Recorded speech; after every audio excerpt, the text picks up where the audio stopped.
Olá, tudo bem? Que bom que você continua aí para falar com a gente, acompanhar esse debate muito produtivo que nós estamos tendo aqui com o nosso convidado, o professor Paulo Braga. Uma pessoa que tem muito conhecimento, né? É uma pessoa muito culta, com muita informação para passar para a gente, uma pessoa que tem tanto para compartilhar e ao mesmo tempo com muita disposição, muito carinho aqui pela gente. Então eu te agradeço, viu, professor, pela presença aqui hoje. Sou eu quem agradeço vocês aí novamente. Fazer um cumprimento também à Ordem dos Advogados do Brasil, especialmente a sua direção aqui de Campinas, essa entidade, né, que tão bem, né, representa os melhores anseios cidadãos, né, do nosso país e, no caso, da nossa municipalidade aqui de Campinas. Então, um agradecimento pela sua presença e um cumprimento também a todos os membros.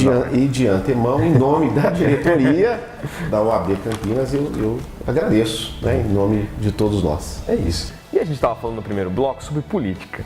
E, professor, tá complicado o clima no Brasil, né? Porque é muito extremo. Você fala que é uma coisa, o outro quer bater em você. Aí, se você fala que é coxinha, você compra a briga com o outro lado. Precisava melhorar isso, né? Nós precisamos conviver em tranquilidade e falar sobre política sem se exaltar, né?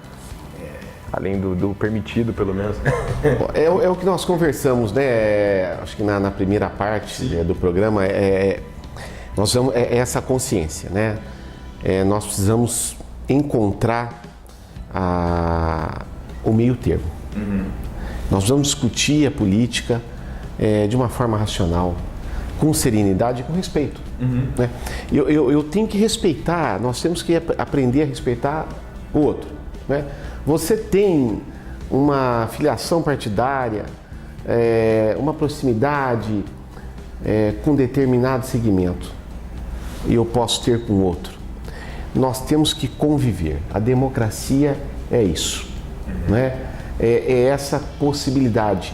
E esse respeito que eu devo a você, que tem um segmento partidário, e que você deve a mim, que tem um outro segmento partidário, é um pequeno preço, e é um preço muito módico que nós pagamos por viver em democracia.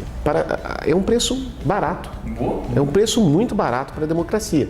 Nós precisamos pagar esse preço, nós temos que aprender a respeitar. Eu até perdoe se estou sendo repetitivo, mas eu já até, é o que a gente estava falando.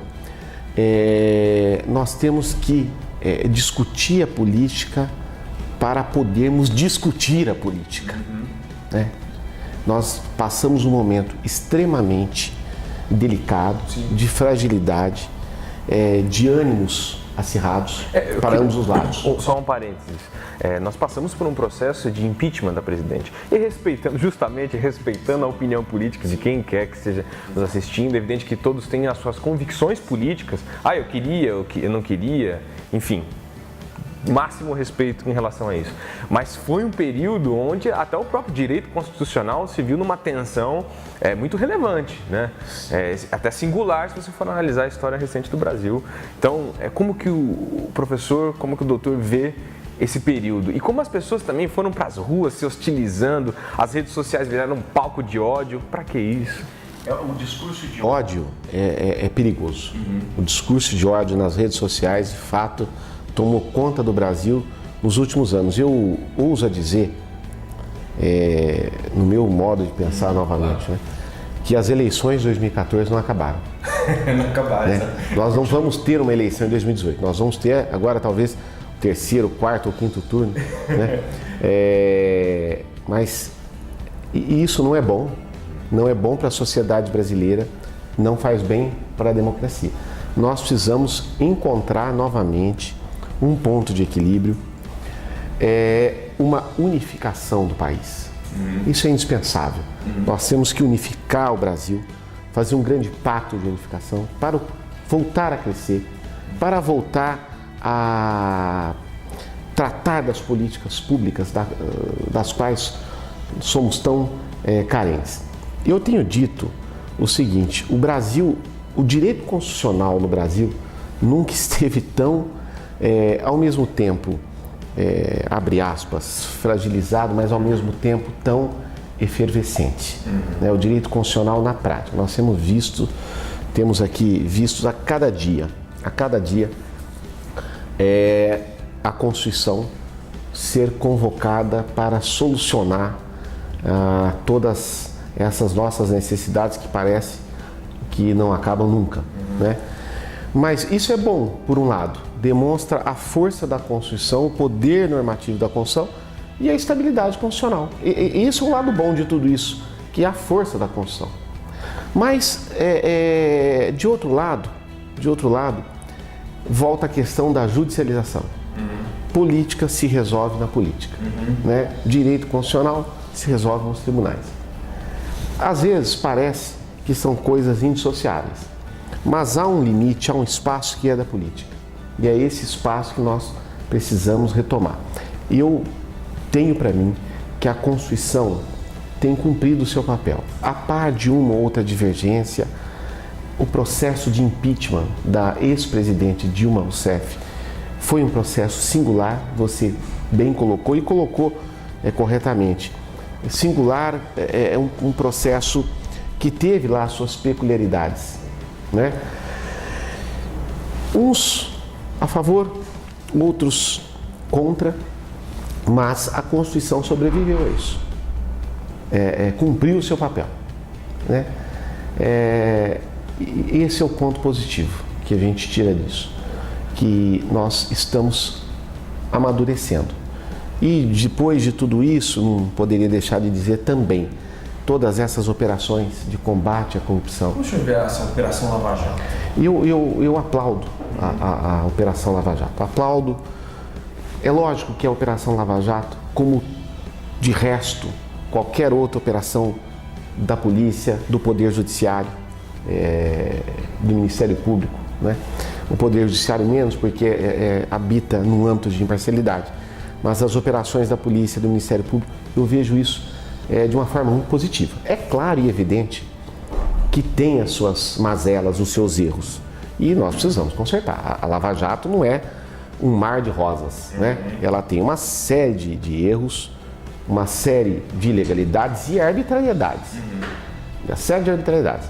Mas isso não desnatura os pontos positivos da Lava Jato. Talvez nenhum país no mundo tenha enfrentado ou esteja enfrentando a corrupção como estamos enfrentando. Nós não podemos parar a Lava Jato. Essa é uma questão. A Lava Jato tem que dar continuidade. Eu acho que talvez...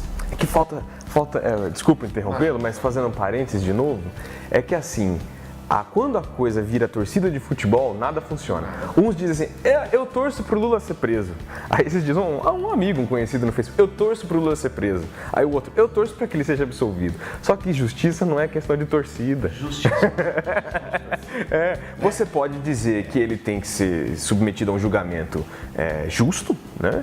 E evidente, nós podemos apontar várias falhas na Lava Jato, é evidente que há uma série de imperfeições, acusações, inclusive, de que a Lava Jato tenha se enveredado por um lado mais político, né? E isso é extremamente condenável. Só que aí justamente falta um pouco de bom senso e a capacidade do Brasil hoje emitir uma opinião mais equilibrada, né?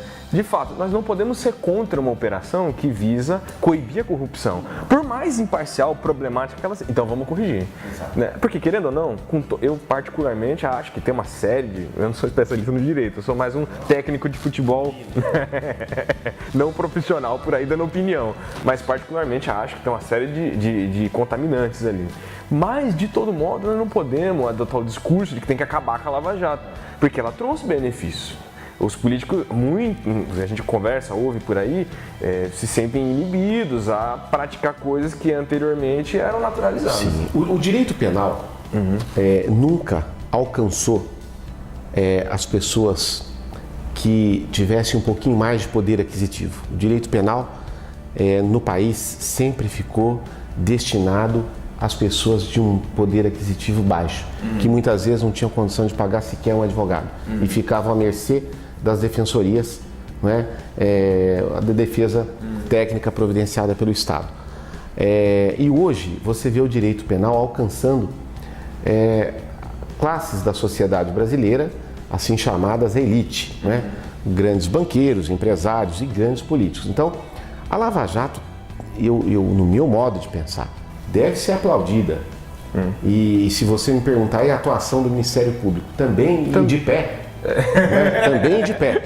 Devemos, aliás, e eu acho que nós temos que prestigiar a nossa polícia, e aí a Polícia Federal, a Polícia Civil, a Polícia Militar, prestigiá-los e aplaudi-los, se possível de pé, e também o Poder Judiciário. Mas também apontar quando há as imperfeições, as truculências e as ilegalidades. A Lava Jato está recheada de pontos positivos, mas também de muitas arbitrariedades. Por exemplo, as conduções coercitivas que eram deferidas assim, sem que a pessoa tivesse que sequer sido intimada. Não pode, tanto que o Supremo Tribunal, o ministro Gilmar Mendes, deu uma decisão nesse sentido. Então, tem seu ponto positivo, mas tem que dar continuidade. Nós não podemos parar, não podemos deixar acontecer no Brasil o que aconteceu na Itália, com a Operação Mãos Limpas. Nós temos que seguir adiante, porque o futuro é bom. O futuro é bom. Vai dar tudo certo. Com certeza, vai dar tudo certo, mas temos que acreditar. Doutor, a gente vai para mais um break rapidinho e daqui a pouco a gente volta nessa entrevista muito legal com o doutor professor Paulo Braga, com mais informações para você que está acompanhando a 21 Play. Até daqui a pouco.